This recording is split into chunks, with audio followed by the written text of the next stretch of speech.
Assalamualaikum warahmatullahi wabarakatuh. Saya Siti Harnasi dari kelas A12. Pada pertemuan ke-10 ini saya akan mempresentasikan tentang keterampilan variasi stimulus untuk memenuhi tugas mata kuliah micro teaching. Langsung saja, apa itu keterampilan variasi stimulus? Keterampilan variasi stimulus adalah salah satu keterampilan mengajar yang digunakan oleh guru untuk menjaga perhatian dan minat siswa selama proses pembelajaran. Dengan menggunakan variasi stimulus, guru menciptakan suasana belajar yang dinamis dan menarik, sehingga siswa tidak merasa bosan atau kehilangan fokus. Variasi stimulus bisa mencakup perubahan dalam cara guru menyampaikan materi, menggunakan medianya, atau melibatkan siswa dalam aktivitas pembelajaran. Dalam praktiknya, guru haruslah perlu menggunakan variasi stimulus secara seimbang agar tetap relevan dengan tujuan pembelajaran dan tidak mengganggu fokus siswa pada materi yang sedang dipelajari. Lalu apa tujuan utama dari keterampilan variasi stimulus? Tujuan utama melakukan variasi stimulus dalam pembelajaran adalah untuk menciptakan suasana belajar yang dinamis dan menarik, sehingga siswa tetap fokus, termotivasi, dan terlibat secara aktif. Ada beberapa tujuan spesifik dari penggunaan variasi stimulus, seperti pertama, menjaga perhatian siswa. Variasi stimulus bisa membantu menghindari kejenuhan siswa selama pembelajaran berlangsung. Dengan perubahan cara penyampaian atau aktivitas, perhatian siswa dapat terjaga lebih lama. Kedua, bisa meningkatkan motivasi belajar. Suasana kelas yang bervariasi dan menarik akan meningkatkan semangat siswa untuk belajar. Mereka merasa lebih antusias karena pembelajaran terasa tidak monoton. Yang ketiga, bisa meningkatkan pemahaman materi dengan memanfaatkan berbagai media dan pendekatan. Siswa dapat memahami materi lebih mudah karena mendapatkan berbagai perspektif atau cara penyampaian yang sesuai dengan gaya belajar mereka. Kemudian dengan memfasilitasi keterlibatan aktif siswa, variasi stimulus juga bisa mendorong siswa untuk berpartisipasi aktif baik dalam diskusi, tanya jawab, permainan maupun aktivitas kelompok. Hal ini bisa membuat siswa merasa lebih terlibat dalam pembelajaran. Yang kelima, bisa menciptakan pembelajaran yang bermakna. Dengan suasana kelas yang dinamis, siswa lebih mudah mengingat dan memahami materi karena pembelajaran terasa relevan dan menarik. Yang keenam, yaitu bisa mengakomodasi beragam gaya belajar. Setiap siswa gaya belajarnya berbeda-beda. Dengan variasi stimulus, guru dapat memenuhi kebutuhan belajar siswa yang beragam. Lalu yang ketujuh, bisa mengurangi kebosanan dan monoton. Aktivitas atau cara penyampaian yang beragam membantu mencegah kebosanan, sehingga siswa tetap bersemangat untuk belajar sepanjang sesi pembelajaran. Lalu yang kedelapan, bisa menciptakan hubungan guru dan siswa menjadi lebih dekat. Dengan menggunakan berbagai teknik seperti perubahan posisi atau pola interaksi, guru dapat lebih mudah berinteraksi secara personal dengan siswa, menciptakan suasana yang lebih inklusif dan menyenangkan. Dengan tujuan-tujuan ini, keterampilan variasi stimulus bisa menjadi bagian penting dari metode pembelajaran yang efektif. Dalam melakukan variasi stimulus, terdapat beberapa prinsip yang perlu diperhatikan oleh guru untuk memastikan bahwa penerapan variasi ini efektif dan tidak mengganggu tujuan pembelajaran. Berikut ada beberapa prinsip utama. Yang pertama, harus relevan dengan tujuan pembelajaran. Variasi stimulus haruslah mendukung pencapaian tujuan pembelajaran, bukan hanya sekedar membuat kelas terlihat menarik. Misalnya, penggunaan media visual sebaiknya membantu siswa memahami materi, bukan hanya sekedar hiburan. Yang kedua, prinsipnya adalah kesederhanaan. Hindari variasi yang terlalu kompleks atau berlebihan sehingga membingungkan siswa. Contohnya, jika menggunakan media, pilih yang sederhana tetapi efektif dalam menyampaikan pesan. Yang ketiga, fokus pada siswa. Variasi stimulus bertujuan untuk melibatkan siswa secara aktif. Guru harus memastikan bahwa perubahan yang dilakukan haruslah relevan dengan kebutuhan belajar siswa. Misalnya, melibatkan siswa dalam diskusi atau aktivitas kelompok. 4. Penggunaan yang terencana. Variasi stimulus harus direncanakan dengan baik, bukan dilakukan secara spontan tanpa tujuan yang jelas. Guru perlu mempersiapkan alat, metode, dan pendekatan yang akan digunakan selama pembelajaran. Yang kelima, harus keseimbangan. Gunakan variasi stimulus secara proporsional agar tidak mendominasi waktu pembelajaran. Jangan terlalu sering mengganti metode sehingga siswa kehilangan fokus pada inti materi. Yang keenam, haruslah kontekstual. Variasi stimulus harus sesuai dengan konteks materi, usia, kemampuan, dan minat siswa.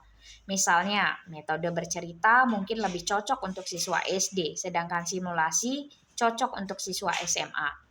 Ketujuh, kreativitas. Guru dituntut untuk kreatif dalam menciptakan suasana pembelajaran yang menarik. Kreativitas ini mencakup pemilihan media, gaya mengajar, hingga cara melibatkan siswa. Yang kedelapan, berkesinambungan. Variasi stimulus perlu dilakukan secara berkesinambungan sepanjang proses pembelajaran, bukan hanya di awal atau akhir saja. Contoh, mengatur ritme pembelajaran agar ada variasi aktivitas di setiap tahapan. Yang kesembilan yaitu interaksi dua arah. Stimulus yang digunakan sebaiknya mendorong adanya interaksi antara guru dan siswa atau antar siswa. Hal ini memastikan bahwa stimulus tidak hanya satu arah seperti ceramah panjang, tetapi melibatkan respon siswa. Yang ke-10 adalah fleksibilitas. Guru harus mampu menyesuaikan variasi stimulus dengan kondisi kelas secara spontan, seperti saat siswa mulai kehilangan konsentrasi atau terjadi kegangguan. Dengan mengikuti prinsip-prinsip ini, variasi stimulus dapat diterapkan secara efektif untuk menciptakan pembelajaran yang lebih bermakna dan menyenangkan bagi siswa. Beberapa jenis variasi stimulus. Yang pertama, kita bisa memberikan variasi stimulus dalam proses pembelajaran. Yang kedua, kita bisa memberikan variasi stimulus dalam media dan bahan pembelajaran. Atau yang ketiga, kita bisa memberikan variasi stimulus dalam pola interaksi. Variasi stimulus dalam proses pembelajaran adalah serangkaian strategi atau teknik yang digunakan oleh guru untuk menciptakan suasana belajar yang menarik, dinamis, dan efektif. Dengan melakukan variasi stimulus, guru dapat mencegah kebosanan siswa, menjaga fokus mereka, serta meningkatkan keterlibatan dan pemahaman materi. Ada beberapa komponen variasi stimulus dalam proses pembelajaran. Yang pertama, variasi gaya mengajar dengan cara mengubah intonasi suara, volume, atau tempo berbicara. Kemudian dengan menggunakan gerakan tangan, ekspresi wajah, dan kontak mata untuk menekankan poin yang penting. Kemudian bisa dengan memberikan jeda sesaat untuk menarik perhatian.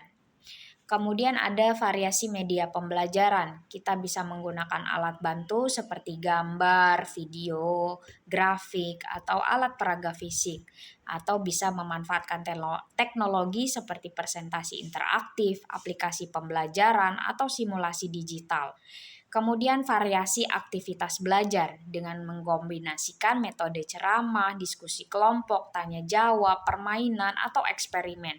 Bisa juga dengan memberikan tugas individu, pasangan, atau kelompok untuk menjaga dinamika pembelajaran. Kemudian juga ada variasi posisi dan gerakan guru. Guru bisa bergerak mendekati siswa untuk memberikan perhatian individual, mengubah posisi mengajar dari depan kelas ke sisi lain untuk mengakomodasi semua siswa.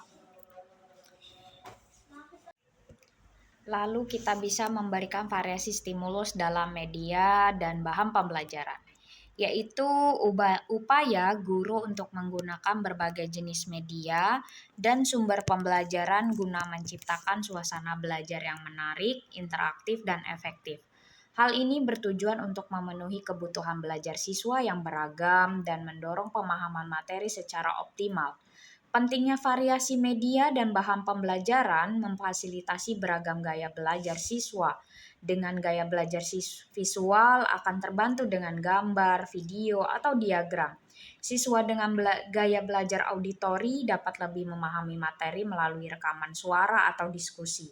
Siswa dengan gaya belajar kinestetik membutuhkan aktivitas berbasis fisik atau manipulasi alat. Kemudian kita bisa meningkatkan motivasi belajar dengan media yang bervariasi, membuat siswa lebih tertarik dan bersemangat untuk belajar, membantu pemahaman yang lebih baik. Kemudian kita bisa kombinasi media dapat membantu menyampaikan konsep abstrak menjadi lebih konkret.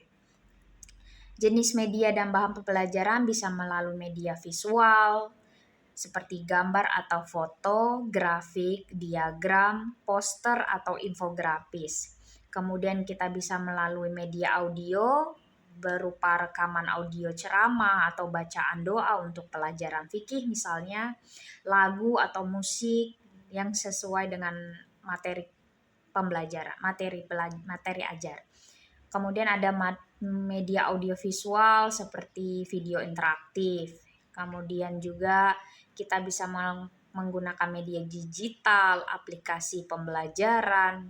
Kemudian kita juga bisa presentasi interaktif dengan PowerPoint atau dengan e-learning platform seperti Google Classroom. Kemudian juga menggunakan alat peraga seperti alat model 3 dimensi ya. Kemudian juga bisa menggunakan media cetak seperti teks, buku teks, lembar kerja siswa, brosur, ataupun kita bisa menggunakan media lingkungan dengan cara memanfaatkan lingkungan sekitar seperti kunjungan ke masjid atau ke museum misalnya. Variasi stimulus yang ketiga yaitu dalam pola interaksi, yaitu perubahan atau kombinasi cara guru dan siswa berinteraksi selama pembelajaran. Pola interaksi yang bervariasi membuat suasana kelas lebih dinamis, mendorong keterlibatan siswa, dan membantu mereka memahami materi dengan lebih baik. Dengan menggunakan variasi pola interaksi, guru juga dapat mengakomodasi perbedaan gaya belajar siswa. Yang lanjut, ada jenis pola interaksi dalam pembelajaran. Yang pertama, interaksi guru dengan siswa secara klasikal.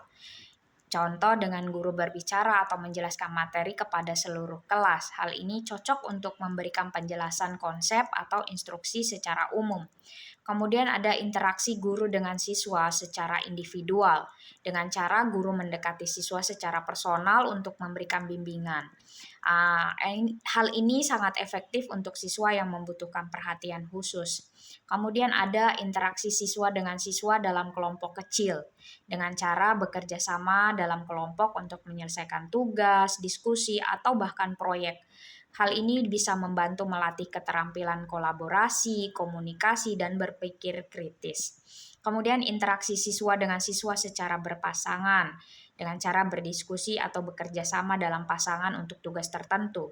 Hal ini hanya efektif untuk seperti aktivitas tanya jawab dan atau simulasi sederhana. Atau juga dengan interaksi siswa secara mandiri dengan memberikan tugas, mencari informasi untuk melatih kemandirian dan tanggung jawab siswa terhadap pembelajaran mereka. Atau ada interaksi siswa, guru, dan bahkan dengan sumber belajar. Guru memfasilitasi siswa untuk berinteraksi dengan media pembelajaran atau lingkungan. Contoh dengan siswa melakukan eksperimen atau menggunakan alat peraga interaktif. Jadi bisa disimpulkan bahwa keterampilan variasi stimulus adalah elemen penting dalam proses pembelajaran yang bertujuan untuk menjaga perhatian siswa, meningkatkan motivasi, dan menciptakan suasana belajar yang dinamis.